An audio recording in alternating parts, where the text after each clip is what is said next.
এই অপপ্রচারে নতুন মুখোশ ছিল এই ছাত্র আন্দোলন। আমরা সহিংসতার রাজনীতি করি না। যারা বন্ধু ৩-৪ জন বন্ধু একসাথে বসবাস করতো তাদের মধ্যে আজকে বিবাদ সৃষ্টি হচ্ছে, কিন্তু তাদের আজকে স্বাধীনতার সপক্ষের শক্তি আজকে আমাদের যারা মুক্তিযোদ্ধা যারা আছে তাদের সম্মুখীন করা হচ্ছে, তাদের মুখোমুখি করা হচ্ছে।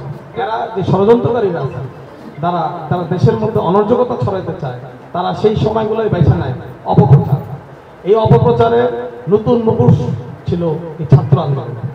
ছাত্রর দিকে তাকাইলে স্বাভাবিক, এই কোমল চেহারার দিকে তাকাইলে স্বাভাবিকভাবে যে কোনো অভিভাবক আবেগগত হবে।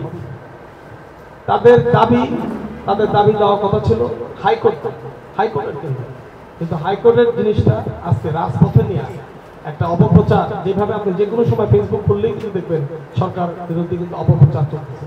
আজকে একটা ছাত্রের যে হলের মধ্যে যারা বন্ধু ৩-৪ জন বন্ধু একসাথে বসবাস করতো তাদের মধ্যে আজকে বিবাদ সৃষ্টি হচ্ছে।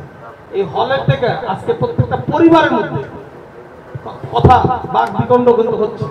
আপনাদের মধ্যে অনেকে হয়তো বা যারা নেতৃত্ব দেন তাদের মধ্যে কিন্তু ব্যাখ্যা দিতে হচ্ছে যে কেন আওয়ামী লীগ সরকারের অবস্থান এরকম, কেন আওয়ামী লীগ সরকার যে ছাত্রদের বিরুদ্ধে না, আমরা যে ছাত্রদের নিরাপত্তা নিয়ে যে চিন্তিত, আমরা যে উন্নয়ন চাই, আজকে যে ছাত্ররাই যে আমাদের তরুণ প্রজন্মকে আজকে ওনারাই আমাদের তরুণ প্রজন্ম, ওরাই দেশকে আগাবে, তাদের তো মঙ্গল কামনা করি আমরা।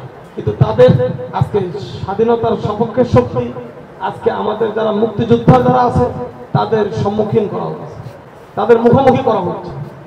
এটা একটা রাষ্ট্রবিরোধী একটা নীল নকশা এবং তাদের কার্যক্রম সেটাই। আমরা সহিংসতার রাজনীতি করি না, এটাও আমি বলতে চাই। সকলকে আমাদের ঐক্যবদ্ধ করা, সকলকে সুসংগঠিত করা, আমাদের স্বাধীনতার সপক্ষের শক্তি বাংলাদেশ আওয়ামী লীগকে আরও সুসংগঠিত করা এবং নৈরাজ্য, দেশব্যাপী যে নৈরাজ্য হচ্ছে সেই নৈরাজ্যকে মোকাবেলা করা, রাজপথে আমাদের জননেত্রী মানবতার মা গণপ্রজাতন্ত্রী বাংলাদেশ সরকার মাননীয় প্রধানমন্ত্রী হাতকে আরও শক্তিশালী করা এবং অপপ্রচার আমাদের যে এই নৈরাজ্যকারীরা যারা যেগুলো ছড়াচ্ছে সেগুলো আমাদের বাধা সৃষ্টি করা, সেটি হলো আমাদের মূল লক্ষ্য। আজকে আওয়ামী লীগ সফল বিদায়। আজকে আওয়ামী লীগের আমাদের সর্বকালের সর্বশ্রেষ্ঠ বাঙালি জাতির জন্য বঙ্গবন্ধু শেখ মুজিবের আদর্শের সৈন্যরা আজকে রাজপথে অবস্থান নিয়েছে বিদায়।